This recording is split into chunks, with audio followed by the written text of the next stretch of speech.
Meu filho tentou me colocar no meu lugar e acabou revelando o dele. Eu estava na cozinha quando ouvi a porta abrir. Era uma quinta-feira à tarde, final de outubro, e o cheiro de chuva que vinha da rua misturava com o aroma do café que eu tinha acabado de passar. Não era visita esperada. Quando eu virei, ele estava parado no corredor com a chave ainda na mão, olhando para mim com aquela expressão que eu já conhecia bem demais. A expressão de quem chegou para resolver alguma coisa. Mãe, a gente precisa conversar. Eu coloquei a xícara devagar em cima da pia. Enxuguei as mãos no pano de prato. Olhei para o meu filho, Leandro, 51 anos, cabelos já grisalhos nas laterais, terninho sem gravata, a aliança brilhando no dedo anelar. Aquela aliança que eu tinha visto ser colocada 11 anos atrás, numa cerimônia pequena no salão da paróquia. Pode entrar, Leandro, eu disse. Já está dentro, mas pode entrar. Ele não deu risada. Eu também não esperava que desse. Sentamos na sala. Eu no meu lugar de sempre, na poltrona de couro marrom que o meu marido Roberto tinha comprado 30 anos atrás e que eu nunca tive coragem de trocar, porque às vezes eu ainda sinto o cheiro dele no encosto. Leandro sentou no sofá, cruzou os braços e ficou me olhando como se estivesse reunindo forças para dizer algo que havia ensaiado no caminho. Eu esperei. Aprendi a esperar.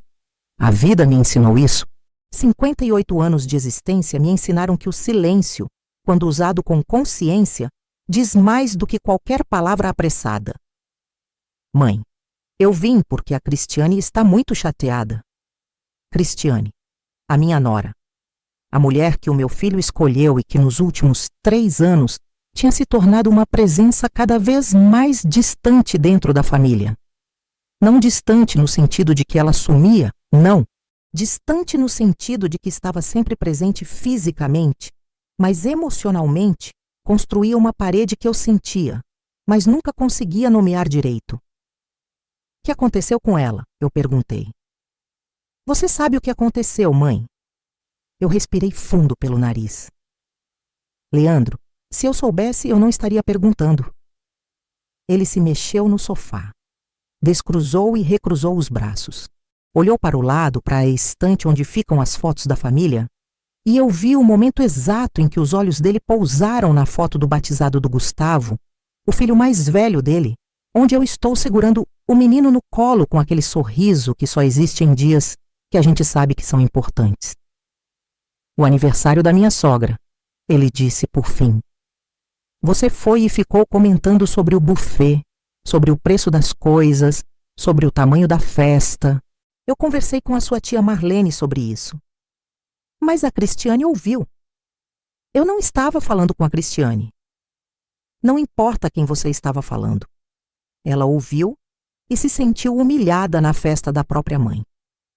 Eu fiquei em silêncio por um momento. Deixei as palavras dele pousarem. Tentei honestamente reconstituir aquela tarde.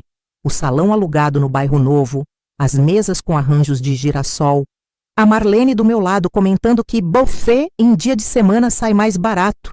E eu concordando porque é verdade, sai mesmo. E nós duas rindo com aquela leveza que a gente tem quando conversa sobre a vida prática sem maldade nenhuma. Leandro, o que eu disse foi uma observação sobre custo de eventos. Não foi uma crítica à sua sogra nem à Cristiane. Mãe, não foi. Ele franziu a testa. E então veio a frase que ele havia ensaiado. Eu senti isso. Senti no tom, no jeito que ele endireitou o corpo, no ângulo levemente diferente que a cabeça dele tomou, como quem está se preparando para entregar um veredicto. Mãe, a Cristiane já me falou várias vezes que você não aceita o espaço dela na família, que você ainda age como se fosse você quem manda, como se as decisões fossem suas. E eu preciso que você entenda que não é mais assim, que as coisas mudaram, que agora a família somos eu, ela e os meninos, e você precisa respeitar isso. O silêncio que veio depois daquilo tinha peso, tinha textura. Era quase possível tocá-lo com a mão. Eu olhei para o meu filho por um tempo que eu não saberia medir. Olhei para o homem que eu tinha carregado no ventre, que eu tinha amamentado, que eu tinha levado ao pronto-socorro às 2 da manhã com febre de 40 graus, que eu tinha ajudado a pagar a faculdade, que eu tinha visto chorar na morte do pai, que eu tinha acompanhado na assinatura do contrato do primeiro apartamento. E ouvi ele me dizer que eu precisava respeitar o espaço dele, que eu precisava entender qual era o meu lugar. Naquele momento, eu não senti raiva. Não foi raiva o que veio primeiro. Foi algo mais quieto, mais fundo. Foi uma espécie de reconhecimento, como quando você está olhando para uma rachadura na parede há muito tempo e de repente entende que aquilo não é só superficial, que vai muito mais fundo do que parecia. Eu não sabia ainda, naquele momento, que aquela conversa ia mudar tudo. Não só entre mim e Leandro, mas dentro de mim mesma. Meu nome é Vera Lúcia, tenho 58 anos e moro na mesma casa há 26. A casa é simples, de esquina, num bairro de classe média de Belo Horizonte, com jardim na frente que eu cuido com uma dedicação que às vezes me parece excessiva e outras vezes me parece a única coisa completamente minha. Fui casada com Roberto Santana por 23 anos. Ele morreu de infarto fulminante numa manhã de segunda-feira, enquanto estava no trabalho. Tinha 54 anos. Eu tinha 49. A minha vida, até então organizada ao redor de um eixo que eu julgava sólido, desabou em questão de horas e levou quase 3 anos para eu aprender a ficar de pé de outro jeito. Tenho 2 filhos, Leandro, o mais velho, e a Daniela, que mora em Florianópolis com o marido e as 2 filhas, e que, apesar da distância, tem mais presença real na minha vida do que o filho que mora a 12 quilômetros de distância. Trabalhei a vida inteira, primeiro como secretária em escritório de contabilidade, depois como auxiliar administrativa numa escola particular, onde fiquei por 18 anos até me aposentar. Nunca fui mulher de depender. Nunca fui mulher de pedir. Aprendi com a minha mãe, Dona Teresa, que a dignidade não é um luxo, é uma escolha que você faz todos os dias, mesmo quando é difícil, mesmo quando ninguém está olhando. Quando Roberto morreu, Leandro tinha 27 anos e ainda morava comigo. Daniela tinha 22 e já estava em Florianópolis. Foram os 2 primeiros anos depois da morte do Roberto que eu e Leandro construímos uma relação diferente, mais próxima, mais adulta. Ele me ajudava com as contas, com o carro, com as coisas práticas que o pai cuidava. Eu cozinhava para ele, ouvia sobre o trabalho, sobre os relacionamentos que não davam certo. Quando ele conheceu a Cristiane, eu fiquei feliz. De verdade. Era uma mulher bonita, inteligente, com a cabeça no lugar.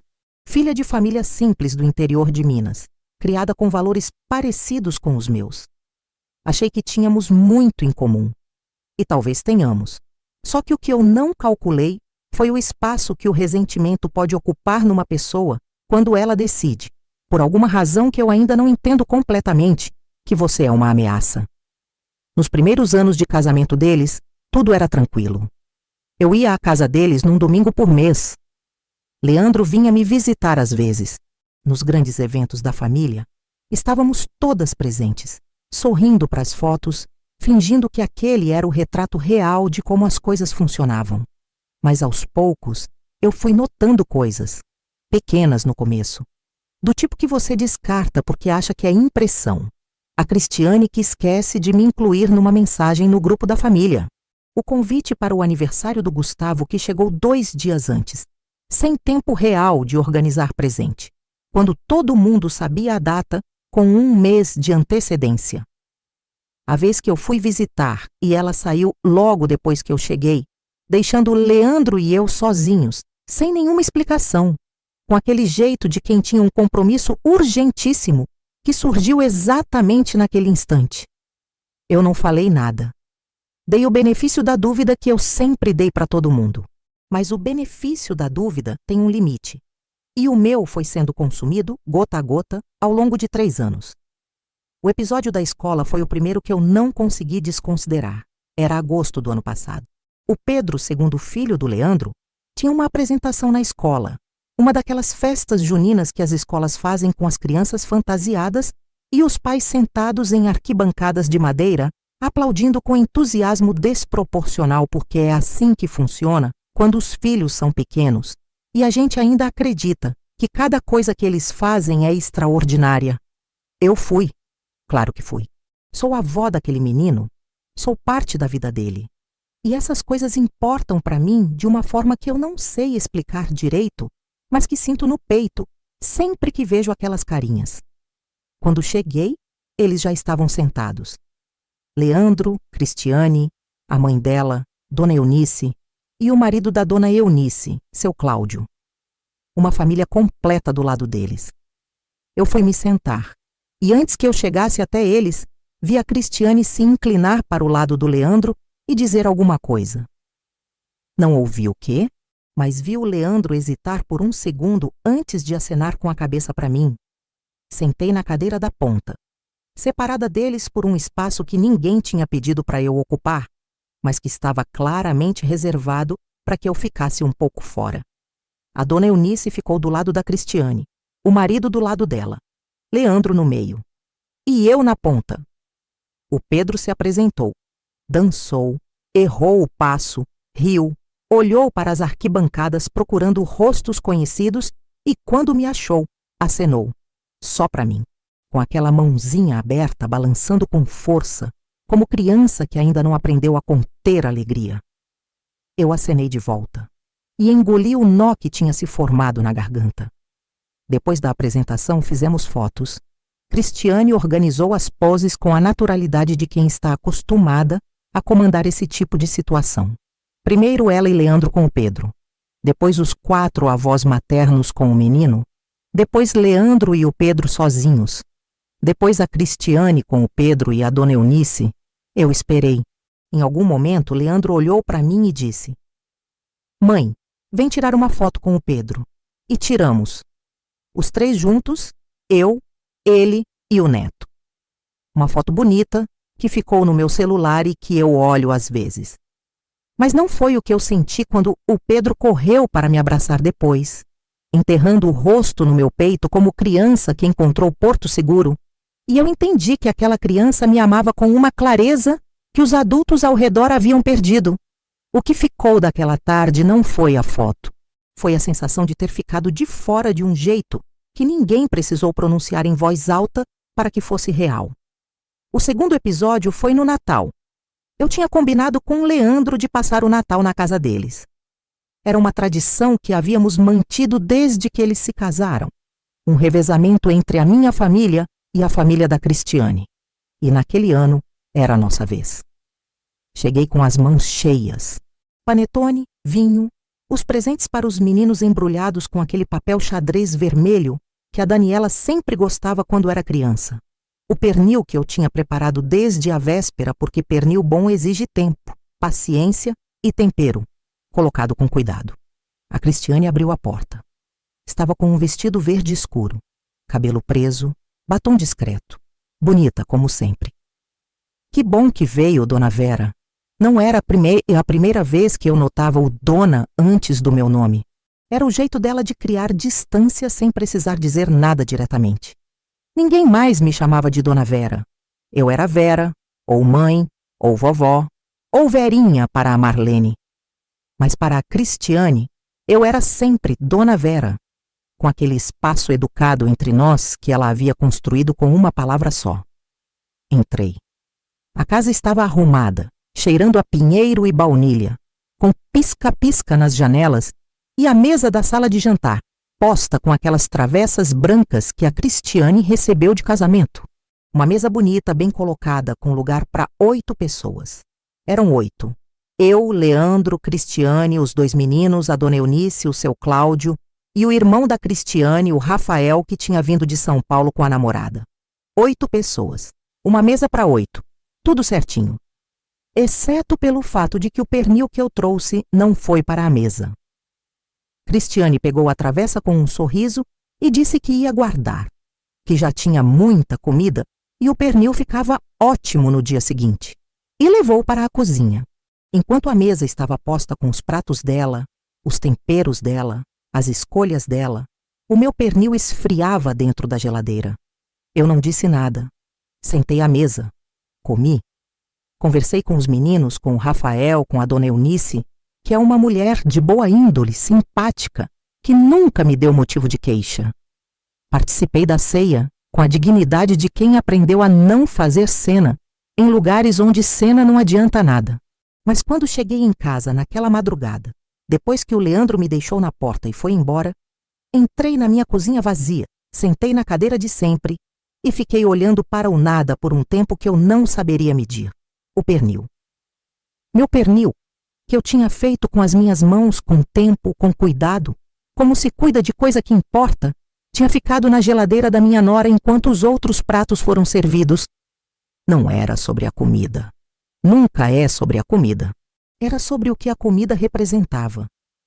Era sobre o lugar que eu ocupava, ou deixava de ocupar, naquele espaço que deveria ser também meu. Foi ali que algo dentro de mim começou a se mover. Devagar, quase imperceptível, como água que vai encontrando o caminho debaixo de uma pedra. O terceiro episódio foi o que eu não pude ignorar. Março deste ano, o aniversário de 50 anos do Leandro. Ele tinha dito meses antes que queria comemorar em casa, algo íntimo, família próxima. Eu tinha ficado feliz com isso. 50 anos do meu filho, o filho mais velho, o homem que o Roberto não viveu para ver chegar a esse marco. Para mim, era um dia importante de uma forma que vai além do que eu consigo colocar em palavras. Na semana antes do aniversário, liguei para o Leandro para perguntar o horário e o que eu podia levar. Mãe, a Cristiane está organizando tudo. Eu te mando mensagem com os detalhes. A mensagem não veio. Na véspera, mandei uma mensagem para ele. Perguntei se ainda era às 6 da tarde, como ele havia mencionado numa conversa anterior. Ele respondeu horas depois. Sim, mãe, 6 horas. No dia do aniversário, me arrumei com cuidado. Coloquei o vestido azul marinho que eu guardava para ocasiões importantes. O mesmo que eu tinha usado no casamento dele 11 anos antes, ainda cabia bem. Comprei um presente com atenção, um relógio simples, mas bonito, escolhido com aquele critério que só existe quando você conhece alguém há uma vida inteira. Cheguei às 6 horas em ponto. A casa já estava cheia. Não de família próxima, de amigos, colegas de trabalho, conhecidos que eu nunca tinha visto. Havia um barulho de festa, música, risadas, bebidas nas mãos, tudo muito mais elaborado do que algo íntimo, família próxima. Leandro me recebeu com um abraço. Mãe, que bom que você veio, como se eu fosse uma convidada, como se aquele dia não fosse também meu de uma forma que nenhuma festa pode apagar. Circulei, cumprimentei as pessoas que eu conhecia. Tentei me sentir parte daquilo. Mas a Cristiane circulava pelo ambiente como anfitriã de uma festa, que tinha sido planejada com cada detalhe calculado. E em nenhum momento daquele planejamento parecia ter sido considerado como eu me encaixava ali. Na hora do parabéns, ela organizou todo mundo em volta do bolo. Pediu para o Rafael, o irmão dela, filmar. A dona Eunice ficou do lado do Leandro para a foto. Os meninos na frente, os amigos atrás. E eu estava a 2 metros esperando que alguém lembrasse. Ninguém lembrou. O Rafael filmou. O bolo foi cortado. Os parabéns foram cantados. E eu estava ali, a 2 metros do meu filho, no dia em que ele completava 50 anos, invisível dentro de uma festa que celebrava um homem que eu tinha criado. Foi naquele momento, com o cheiro de bolo de chocolate no ar e o barulho das pessoas ao redor, que eu entendi que tinha chegado num limite. Não o limite da raiva, não o limite do rancor, o limite da tolerância com situações que me diminuíam de um jeito que eu não merecia. O limite de uma mulher que passou a vida inteira sendo presente para todo mundo e que estava farta de ser tratada como se sua presença fosse opcional. Fui embora antes das 10 horas. Despedi do Leandro com um abraço. Cumprimentei a Cristiane com educação. Peguei a minha bolsa, o meu casaco e saí pela porta com a cabeça erguida. No carro, liguei o motor. Fiquei parada por um momento antes de sair. Respirei, olhei para a casa iluminada com as sombras das pessoas dentro, com o barulho abafado da festa chegando até mim pelo vidro fechado. E tomei uma decisão silenciosa, sem drama, sem lágrimas. Uma decisão que não precisava de testemunha porque era completamente minha. Não ia mais aceitar ficar de fora. Não ia mais engolir. Não ia mais esperar que as coisas mudassem sozinhas. Voltando para aquela tarde de outubro na minha sala, com o Leandro na minha frente dizendo que eu precisava entender qual era o meu lugar. Eu deixei ele terminar. É importante deixar as pessoas terminarem. Aprendi isso também. Quando ele ficou em silêncio, eu me levantei devagar. Fui até a estante. Peguei a foto do batizado do Gustavo. Olhei para ela por um instante. Depois coloquei de volta no lugar.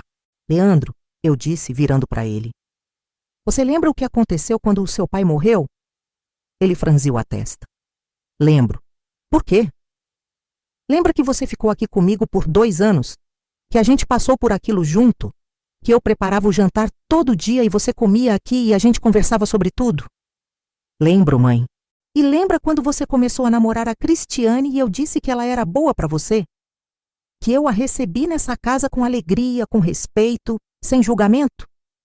Ele não respondeu. Mas eu vi que ele estava me ouvindo de verdade agora. Lembra quando você precisou de dinheiro para dar a entrada no apartamento e eu te dei sem hesitar, sem cobrar, sem criar dívida emocional em cima disso? Mãe, eu não vim falar sobre isso. Eu sei que você não veio falar sobre isso, mas eu vim, porque se você vai me dizer que eu preciso entender qual é o meu lugar, então eu preciso primeiro te lembrar de onde você está em pé. O silêncio que veio depois era diferente do anterior.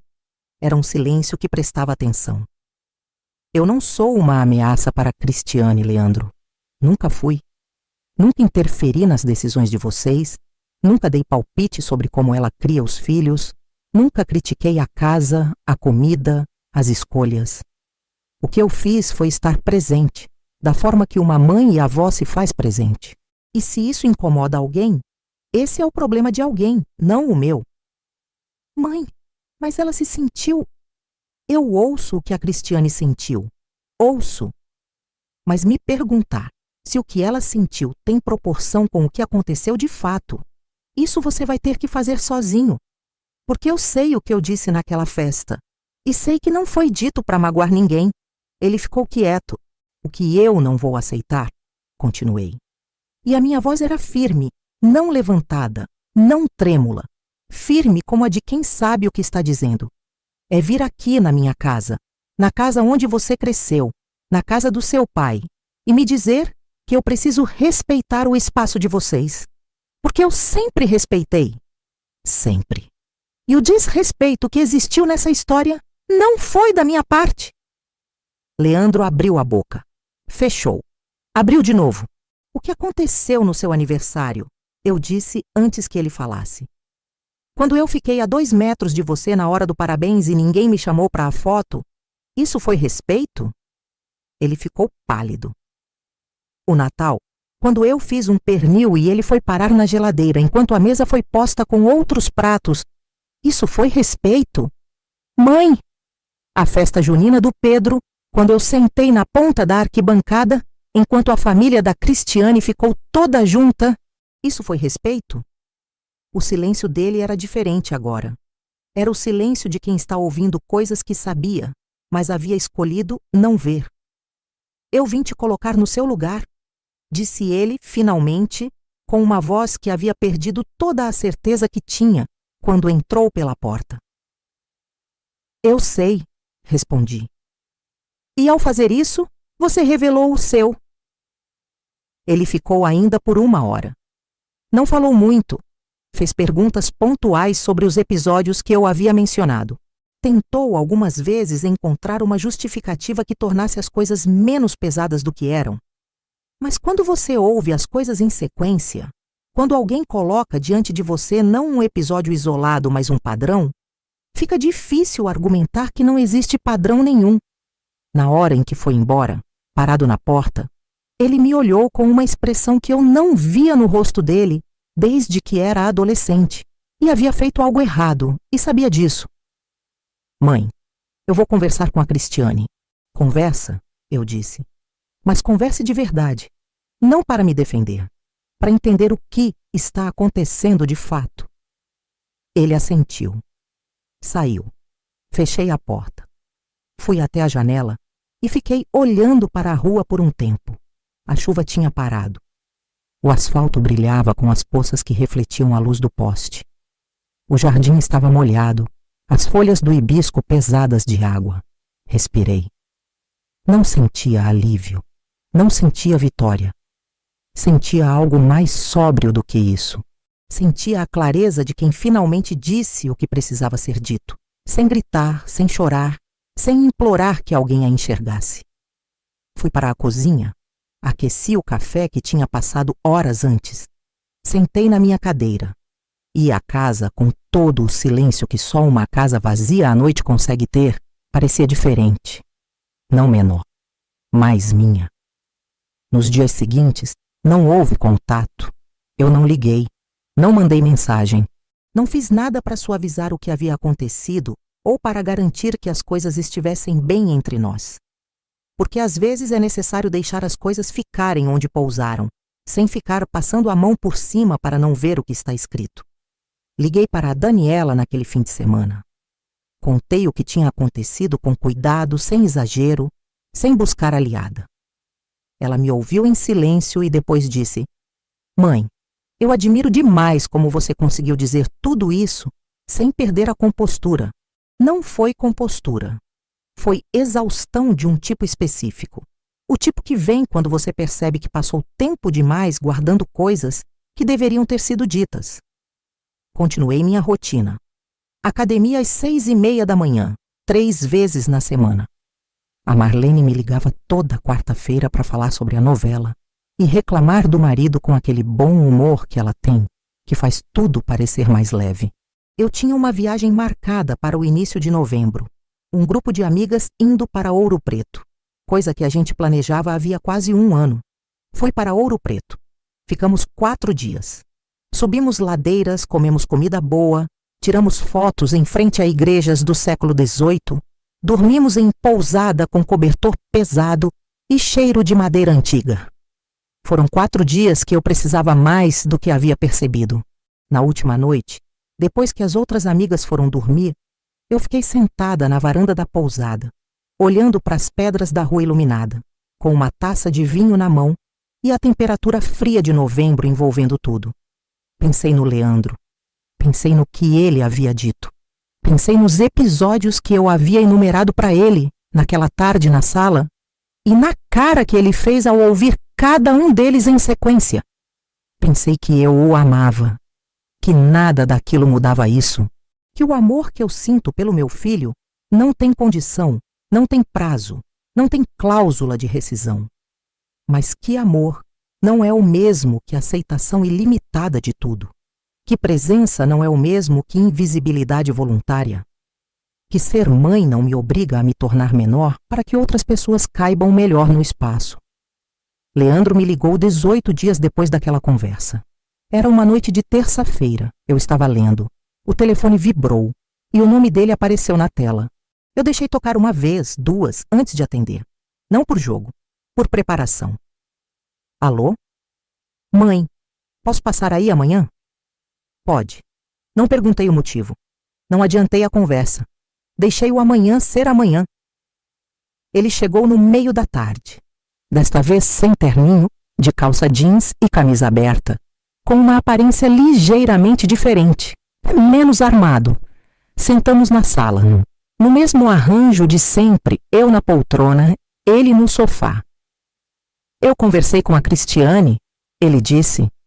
Tudo bem. Conversei de verdade. Perguntei sobre as coisas que você mencionou. O aniversário, o Natal, a festa do Pedro. E? Ele respirou fundo. Ela não achou que eram coisas grandes. Achou que eu estava exagerando quando ficava chateado por algumas situações. Eu esperei. Mas quando eu coloquei tudo junto, ela ficou quieta. E depois disse que talvez ela não percebesse o quanto algumas coisas afetavam você, porque ela estava muito focada em organizar a própria família do jeito que ela queria. Do jeito que ela queria, eu repeti devagar. É. E aí eu falei para ela que o problema não é ela querer as coisas do jeito dela. O problema é quando isso faz com que você fique de fora, que você seja tratada como visita em vez de família. A palavra ficou no ar por um momento. Família. O que ela disse?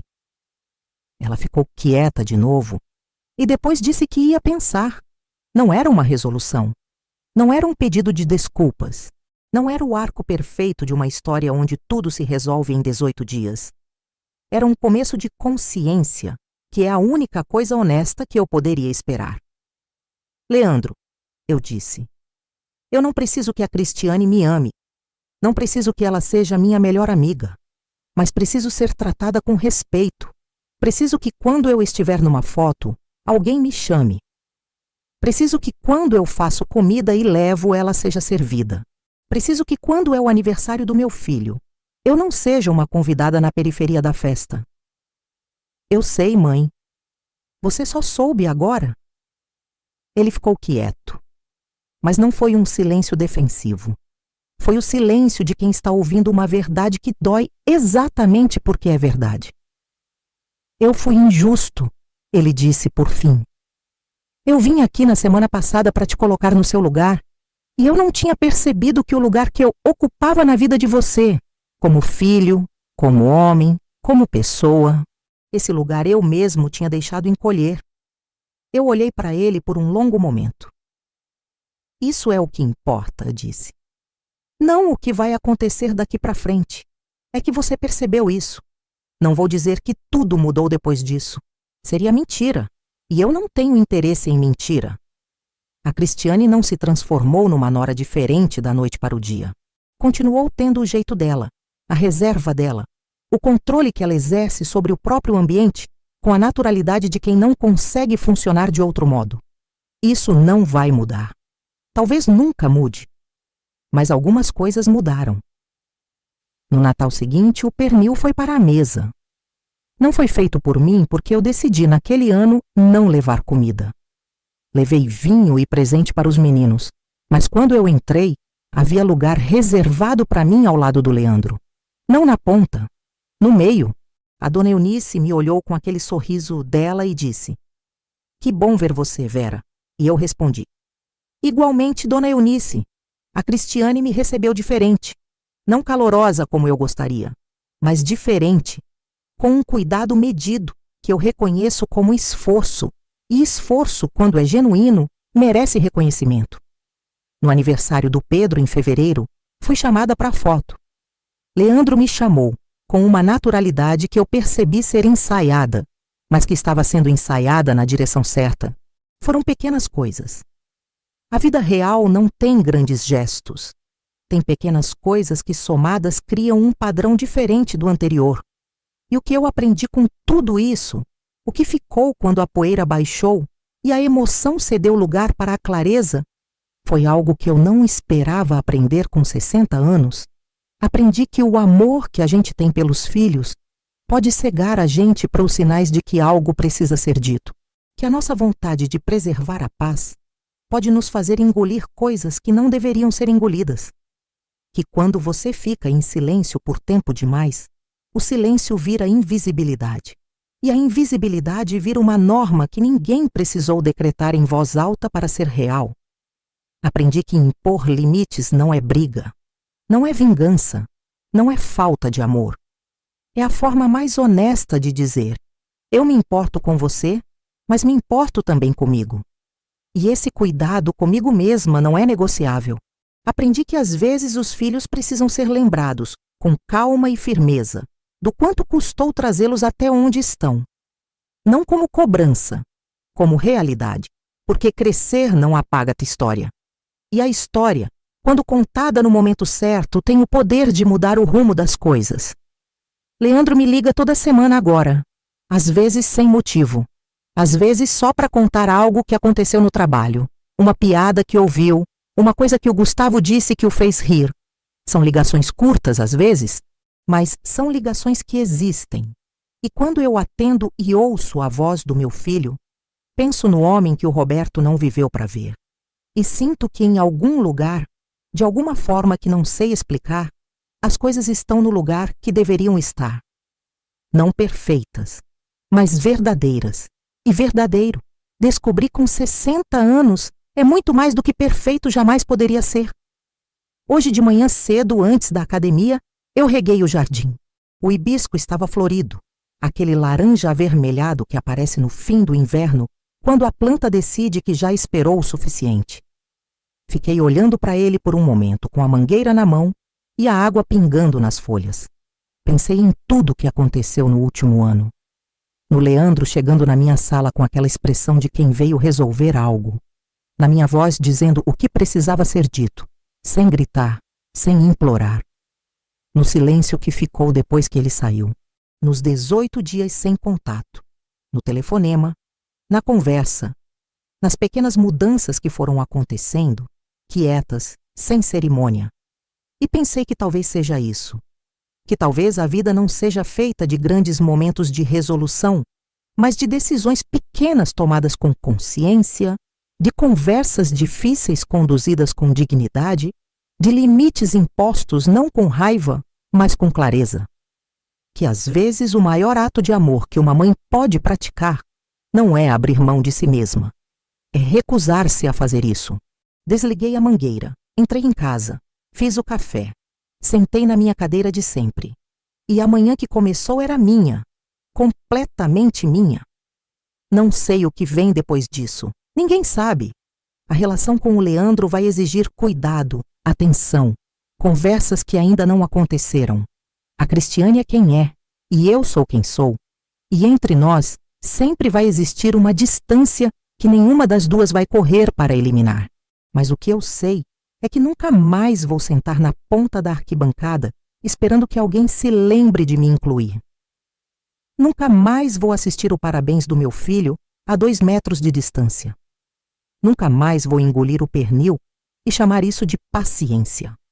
Porque paciência sem limite não é virtude. É esquecimento de si mesma. E eu, com 60 anos, com o jardim florido lá fora e o café quente na mão, escolhi finalmente me lembrar. Se essa história tocou o seu coração, compartilhe com alguém que precise ouvir isso hoje. Comenta de que cidade você está assistindo e se quiser mais histórias assim, se inscreve no canal e ativa o sininho. Até a próxima!